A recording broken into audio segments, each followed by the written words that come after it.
آیا نہیں تھا، ڈوبا ہوا سورج پلٹ آیا تھا، نماز عصر کے وقت پر آ کر رک گیا تھا۔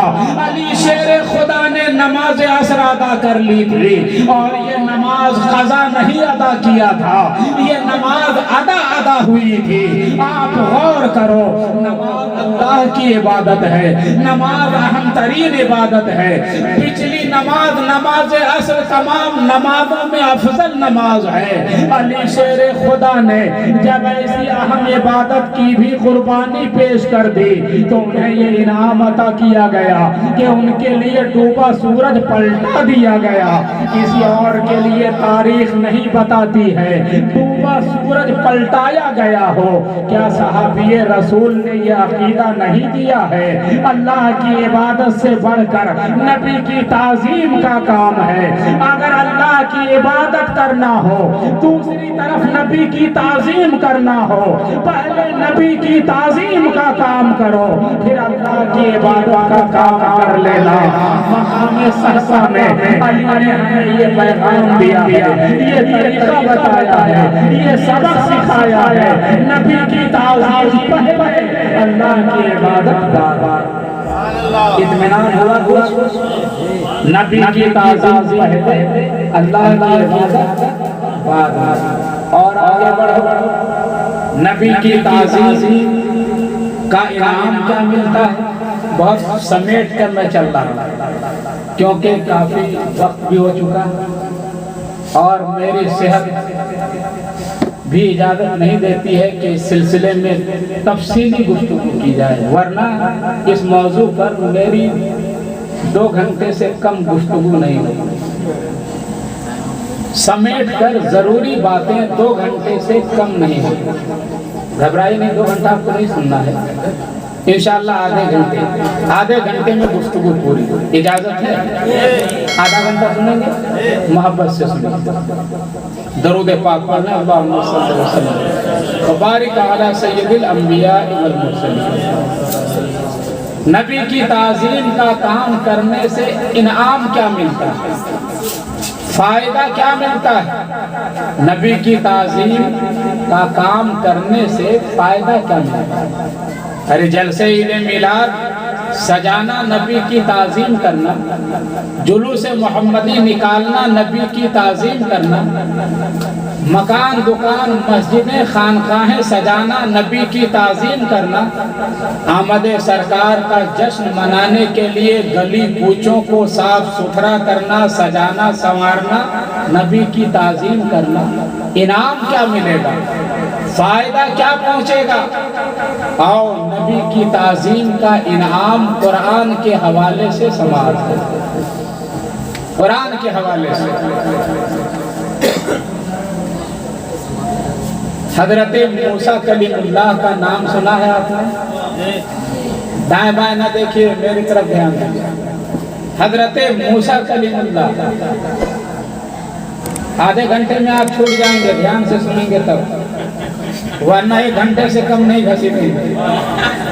دھیان نہیں دیجیے گا تو 1 گھنٹہ کھینچیں گے اور اٹھنے بھی نہیں دیں گے۔ دھیان سے سنیے گا تو آدھے گھنٹے میں معاملہ نپٹ جائے گا۔ حضرت موسیٰ کلیم اللہ جانتے ہیں آپ؟ حضرت موسیٰ کلیم اللہ کے مقابلے میں فرعون کھڑا ہوا تھا۔ فرعون کے مقابلے میں حضرت موسیٰ کلیم اللہ کو رب نے بھیجا تھا، دعوت حق دینے کے لیے بھیجا تھا۔ اللہ نے موسیٰ کلیم اللہ کو بادشاہ بنا کر نہیں بھیجا تھا، نبوت عطا فرما کر نبی بنا کر بھیجا تھا۔ بادشاہ بنا کر بھی اللہ بھیج سکتا تھا، فوج پلٹن کے ساتھ اللہ موسیٰ کلیم اللہ کو بھیج سکتا تھا۔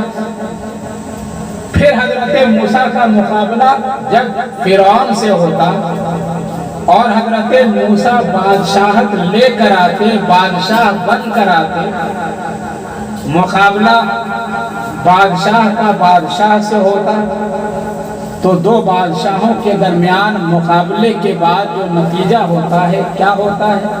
ایک کو فتح ہوتی ہے، دوسرا شکست کھاتا ہے۔ اگر بادشاہ بنا کر اللہ رب العزت موسیٰ کلیم اللہ کو بھیجتا اور مقابلہ ہوتا، ایک کو شکست ہوتی اور ایک کو فتح ہوتی۔ دنیا یہ کہتی کہ دو بادشاہوں میں جنگ ہوئی، ایک کو فتح ہوئی دوسرے نے شکست کھائی، لیکن پروردگار کائنات نے موسیٰ کلیم اللہ کو بادشاہ بنا کر نہیں بھیجا، نبوت عطا کر کے نبی بنا کر بھیجا، تاکہ دنیا یہ جان لے کہ ایک اہل حق میں اور اہل باطل میں جب مقابلہ ہوا اور اس مقابلے میں اہل حق کو فتح حاصل ہوئی اور باطل کو شکست ہوئی، تو دنیا یہ جان لے کہ اہل حق کو ہر دور میں فتح ہوئی ہے۔ آج بھی مسلمان اہل حق ہیں اور انشاءاللہ مسلمان جب تک حق پر رہیں گے ہر دور میں ہر مرحلے میں انہیں فتح حاصل ہوگی اور شکست کا چہرہ انہیں دیکھنا نصیب نہ ہوگا۔ مسلمانوں حق پر قائم رہو، اور یہ ہم دعا کرتے ہیں کہ اللہ ہمیں ہمیشہ حق پر قائم رکھے۔ موسیٰ کلیم اللہ نبی بن کر آئے۔ فرعون کا زمانہ جادو کا زمانہ تھا، موسیٰ کلیم اللہ کو اللہ نے جادو کے مقابلے کے لیے واضح برہان اور واضح معجزات کے ساتھ بھیجا۔ موسیٰ کلیم اللہ عصائے موسوی لے کر آئے، ایسی لاٹھی لے کر آئے جو لاٹھی پتھر پر مار دیتے تو چشمہ جاری ہو جاتا، ایسی لاٹھی کا معجزہ لے کر آئے کہ اس لاٹھی کے ذریعے آپ نے جہاں درخت کی پتیاں جھاڑنے کا کام لیا اپنی بکریوں کو کھلانے کے لیے، وہیں اس لاٹھی سے آپ نے یہ بھی کام لیا کہ جب میدان مقابلہ سامنے آیا، فرعون اپنے جادوگروں کے ساتھ ایک طرف کھڑا تھا، موسیٰ کلیم اللہ اپنی عصائے موسوی لے کر تشریف فرما ہوئے، اور ایسے موقع پر حضرت موسیٰ کلیم اللہ نے جب اپنا عصائے موسوی کو ڈالنا چاہا تو اس سے پہلے فرعون کے جادوگروں نے حضرت موسیٰ کلیم اللہ سے ایک مشورہ لیا۔ کیا مشورہ لیا؟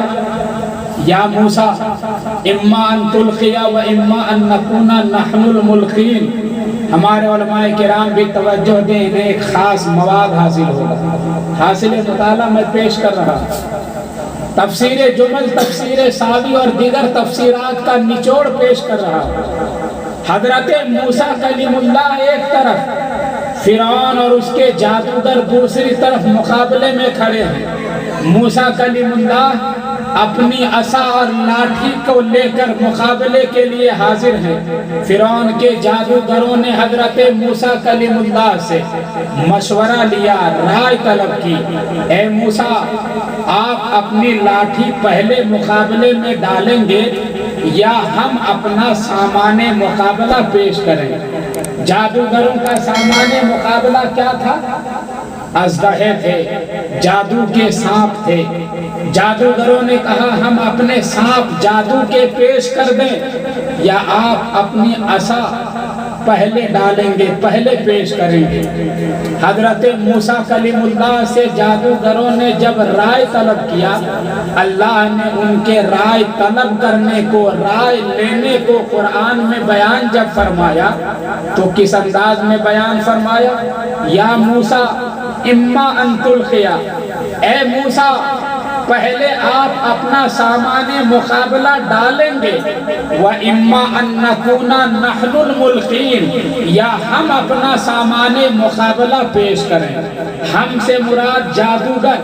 مفسرین کرام فرماتے ہیں، غور کرو لوگو، مفسرین کرام فرماتے ہیں کہ رائے طلب کرنے کے معاملے میں جادوگروں نے جب رائے طلب کیا، رائے لینا چاہا حضرت موسیٰ کلیم اللہ سے، تو حضرت موسیٰ کلیم اللہ کی تعظیم کے طور پر، ان کا ادب بجا لانے کے طور پر جادوگروں نے پہلا اپنا ذکر نہیں کیا، حضرت موسیٰ کلیم اللہ کا ذکر کیا اور بعد میں اپنا ذکر کیا۔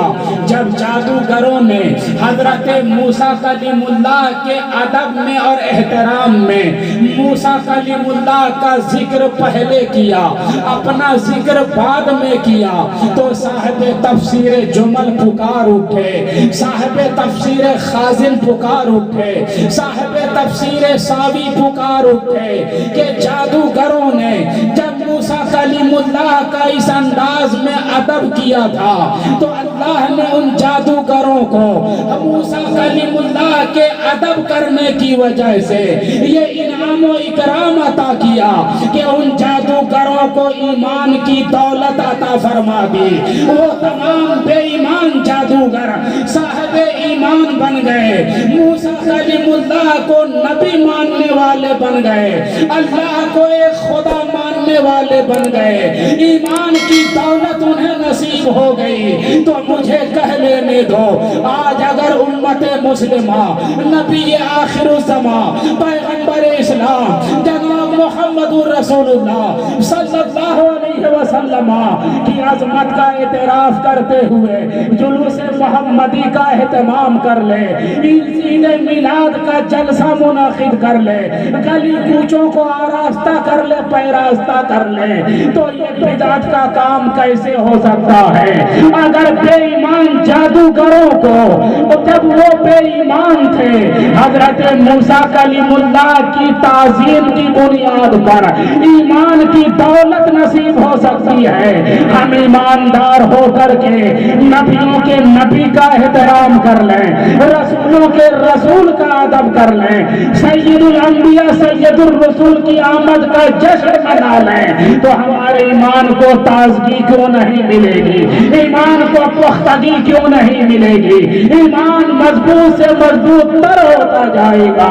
اس لیے اگر چاہتے ہو تمہارے ایمان میں بالیدگی آئے، ایمان میں پختگی آئے، عشق نبی میں اضافہ ہو جائے، تو پیغمبر کی آمد کا خوب جشن مناؤ، جلوس محمدی کا اہتمام کرو، عقیدت و محبت کے ساتھ جلسے عید میلاد سجا لو، انشاءاللہ بارگاہ خدا میں عظمت نبی کے اظہار کا یہ عمل قبول ہو گیا، تمہارا بیڑا پار ہوتا چلا جائے گا۔ اور بزرگوں، نبی کی تعظیم اگر ایک کافر کر لے تو اسے ایمان کی دولت مل جاتی، ہم تو صاحب ایمان ہو کر نبیوں کے نبی کی تعظیم کرتے ہیں، تو ہمارے ایمان میں پختگی آئے گی کہ نہیں آئے گی؟ یا ہم بدعتی ہو جائیں گے؟ بولیے، ایمان میں پختگی آئے گی۔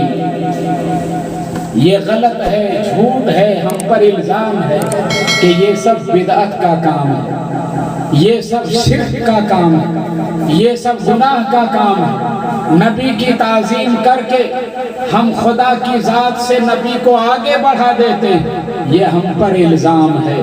آؤ میں آپ کو اور چند منٹوں میں بتاتا چلوں کہ نبی کی تعظیم جنہوں نے کیا ہے، نبی کا ادب جنہوں نے کیا ہے، پیغمبر نے اسی رہتی دنیا میں انہوں جنت کی بشارت عطا کر دی ہے۔ آؤ حدیث رسول ملاحظہ کرو، پیغمبر اسلام کا زمانہ ہے، نبی دو جہاں کے جسم اطہر پر ایک زخم نکلتا ہے، آپ جگ کر سن رہے ہیں، جسم اقدس پر ایک تھوڑا ایک زخم نکلتا ہے۔ قبیلہ قریش کا ایک نوجوان بارگاہ رسول میں حاضر ہوا، اس کا کام ہی تھا پچھنا لگانے کا۔ پچھنا سمجھتے ہیں؟ حجامت بنانے کا۔ حجامت کا مطلب بال کٹوانا، یہ نہ سمجھ لیجئے۔ حجامت ایک خاص لفظ ہے، پچھنا لگانا۔ آج کے زمانے کے اعتبار سے آپ یوں سمجھیے کہ تھوڑا ہو جاتا ہے تو آپریشن کر کے، جراحی کر کے جو اس کا مواد نکال دیتے ہیں، اس زمانے میں پچھنا لگا کر سینگ کی طرح ایک آلہ، ایک سامان ہوتا تھا، ایک طرف اس کا منہ چوڑا ہوتا تھا، ایک طرف تنگ ہوتا تھا، سینگ ایسے ہی ہوتی ہے، زخم پر اسے رکھ کر کے جو جراح ہوتا تھا، حکیم، زخم پر اسے رکھ کر کے منہ سے اسے کھینچ لیتا تھا اور زخم کا مواد اس سینگ میں آ جاتا تھا، پھر اس طرح سے زخم کی صفائی کر کے مرہم پٹی کر دی جاتی تھی، زخم کا افاقہ اور آرام ہو جاتا تھا۔ پیغمبر اسلام کی بارگاہ میں قبیلہ قریش کا وہ شخص پہنچا، نوجوان حاضر ہوا، یا رسول اللہ اجازت عطا کی جائے، میں زخم کا علاج کرنا چاہتا ہوں۔ اجازت عطا کی گئی، پیغمبر اسلام کے زخم کا پچھنا لگایا گیا۔ پچھنا لگانے کے بعد وہ نوجوان خدمت اقدس سے تھوڑی دیر کے لیے اوجھل ہو گیا، بارگاہ رسول سے تھوڑی دیر کے لیے غائب ہو گیا، پھر حاضر ہوا، اور حاضر ہونے کے بعد اللہ کے نبی نے اس نوجوان سے پوچھا، نوجوان بتا کہ تو نے میرے زخم سے نکلے ہوئے مواد کے ساتھ کیا سلوک کیا؟ پیغمبر کا یہ سوال زیادہ اہمیتوں کا حامل بظاہر نظر نہیں آتا، مواد نکلا اسے کچھ بھی کیا جا سکتا ہے، لیکن نبی نے سوال کیا اور سوال کا جواب بھی ملا، اور دنیا کے سامنے یہ سوال و جواب لانا تھا اور سوال و جواب کا ظاہر ہونا تھا، اور دنیا والوں کے سامنے نبی کی عظمتوں کا اظہار مقصود تھا۔ نبی نے خادم سے سوال کیا، خادم سے جواب لیا، اور پھر جب روایت حدیث ہوتی رہی، حدیث کا سلسلہ ہم امت تک پہنچا، تو امت کے سامنے نبی کی عظمت کا اظہار ہو گیا۔ خادم نے کہا، یا رسول اللہ، آپ کے زخم سے جو مواد نکلا میں نے اسے ایسی جگہ رکھ دیا ہے، ایسی جگہ محفوظ کر دیا ہے کہ اس پر کسی کی نگاہ بھی نہیں پڑ سکتی ہے۔ پیغمبر نے پوچھا، تم نے اس کے ساتھ کیا سلوک کیا؟ کہا، یا رسول اللہ، میں نے اسے اپنے حلق سے نیچے اتار لیا ہے، آقا میں نے اسے پی لیا ہے۔ آقا کی بارگاہ میں سوال کرو، یا رسول اللہ، انسان کے جسم سے جو مواد نکلتا ہے، جو خون اور پیپ نکلتا ہے، شریعت کا مسئلہ اور قانون ہے، بہتا ہوا خون انسان کے بدن سے جو نکلے وہ ناپاک ہوتا ہے۔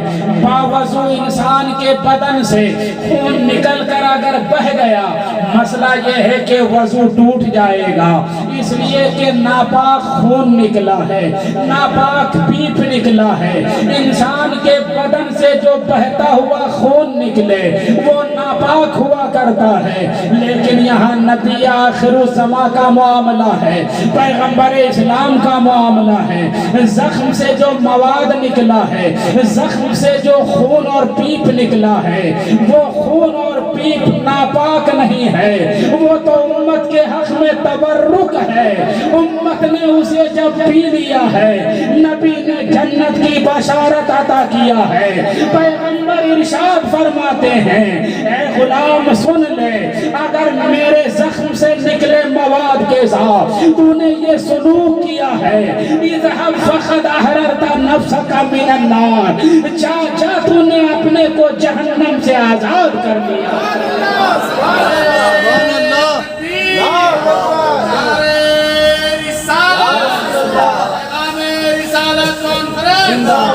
حضرت علامہ مفتی دلدار عالم مصباحی، نعرہ تکبیر، نعرہ رسالت۔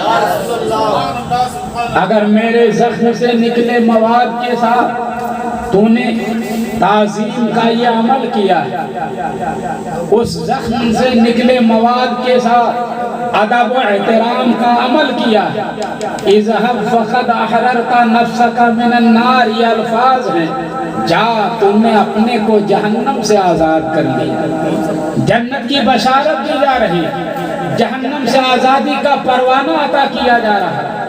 نبی کی تعظیم کا عمل کتنا اہم ہے، یہ نبی کی ذات کی تعظیم نہیں، نبی کی ذات سے نسبت رکھنے والے خون اور پیپ کا معاملہ ہے، زخم سے نکلے ہوئے مواد کا معاملہ ہے۔ یہ خون اور پیپ نبی کی ذات نہیں، نبی کی ذات سے نسبت رکھنے والی دو چیزیں ہیں۔ جب نبی سے ریلیشن، تعلق، نسبت رکھنے والی چیز کے احترام کا یہ معاملہ ہے تو خود نبی کی ذات کی تعظیم کا معاملہ کتنا اونچا ہوگا، اندازہ لگایا جا سکتا ہے۔ سکے کا دوسرا رخ بھی ملاحظہ کرو، نبی سے نسبت رکھنے والی چیز جب اتنی عظیم ہو سکتی ہیں، اتنی عظیم ہو سکتی ہیں کہ ان کا ادب کرو تو جنت مل جائے، ان کا ادب کرو جہنم سے آزادی کا پروانہ مل جائے۔ نبی سے نسبت رکھنے والی چیز کا مقام اتنا اونچا ہے، نبی سے نسبت رکھنے والی چیز کی اگر توہین کوئی کرے تو حدیث ملاحظہ کرو، سکے کا دوسرا رخ بھی دیکھو، اگر نبی سے نسبت رکھنے والی چیز کا ادب کرو جنت مل سکتی ہے، نبی سے نسبت رکھنے والی چیز کی توہین کرو تو جہنم رسید ہو جاؤ گے۔ ایک حدیث پاک سنتے چلو جلد بازی میں، اللہ کے نبی سے نسبت رکھنے والی چیز عصائے مصطفی ہے، عصائے نبی ہے۔ نبی سے نسبت رکھنے والی چیز لاٹھی شریف نبی کی ہے، نبی کی لاٹھی شریف ایک آدمی کے کسی طرح ہاتھ پہنچی، ہاتھ لگی، اس آدمی نے نبی کی لاٹھی کے ساتھ بے ادبی کا سلوک کرنا چاہا، اس نے نبی کی لاٹھی کو اپنے گھٹنے پر رکھ کر توڑنے کی کوشش کی۔ حدیث بتاتی ہے، روایت شاہد ہے کہ جیسے ہی اس نے گھٹنے پر نبی کی لاٹھی کو رکھ کر توڑنے کی کوشش کی، حاضرین اور موجودین چیخ پڑے، ارے یہ تو کیا کر رہا ہے؟ نبی سے نسبت رکھنے والی چیز کی بے توقیری کر رہا ہے، نبی سے نسبت رکھنے والی چیز کی توہین کرنے جا رہا ہے، نبی کی لاٹھی کو توڑنے کی کوشش کر رہا ہے۔ لیکن اس نے نبی سے نسبت رکھنے والی چیز کی جب توہین کیا تھا تو روایت بتاتی ہے کہ اس کے گھٹنے پر ایسا زخم نکلا، ایسا زخم نکلا کہ ابھی سال بھر پورا نہیں ہوا تھا، گھٹنے میں ایسا زخم پیدا ہوا کہ اسے گھٹنا بھی کٹوانا پڑا، اور جب گھٹنا کٹوا دیا زہر پھیلتا گیا، زہر پھیلتا گیا، یہاں تک کہ سال پورا ہونے سے پہلے وہ انسان موت کے دہانے پہنچ جاتا ہے اور اسے موت آ جاتی ہے، جہنم رسید ہو جاتا ہے۔ پتہ یہ چلتا ہے کہ نبی سے نسبت رکھنے والی چیز کی اگر کوئی بے توقیری کرتا ہے، توہین کرتا ہے تو اس کو جہنم ملا کرتا ہے، اور نبی سے نسبت رکھنے والی چیز کا احترام کرتا ہے تو وہ جنتی ہو جایا کرتا ہے۔ یہ تو وہ چیزیں ہیں کہ نبی سے نسبت رکھتی ہیں، تعظیم کرو تو جنتی بن جاؤ، توہین کرو تو جہنمی ہو جاؤ۔ نبی کی ذات کتنی اونچی ہوگی، نبی کی ذات کتنی اہم ہوگی، نبی کی ذات کا مقام کتنا اونچا ہوگا، یہ تو بعد میں اندازہ لگاؤ گے۔ اب آخری بات عرض کر کے گفتگو ختم کروں، نبی نے جو مبارک نام پایا ہے، آؤ اندازہ کرو نبی نے جو مبارک نام پایا ہے۔ نبی کا مبارک نام کیا ہے؟ بولیے، محمد۔ کیا نام ہے؟ محمد۔ وہ پیارا نام ہے، وہ میٹھا نام ہے کہ یہ پیارا نام اگر آپ کے خاندان میں، آپ کے گھر میں کسی بچے کو مل جائے، حدیث رسول شاہد ہے کہ اگر کسی گھر کے دسترخوان پر محمد نام کا کوئی بچہ بیٹھ جائے، محمد نام کا کوئی بچہ شامل دسترخوان ہو جائے تو اس گھر کے لوگ کبھی بھوکے نہ ہوں گے، کبھی افاقے کی نوبت نہ آئے گی۔ اے لوگوں، اس میں پاک رسالت کی برکتیں نہایت عظیم ہیں، اس میں پاک رسالت کی برکتوں کا شمار نہیں کیا جا سکتا، یہ اس میں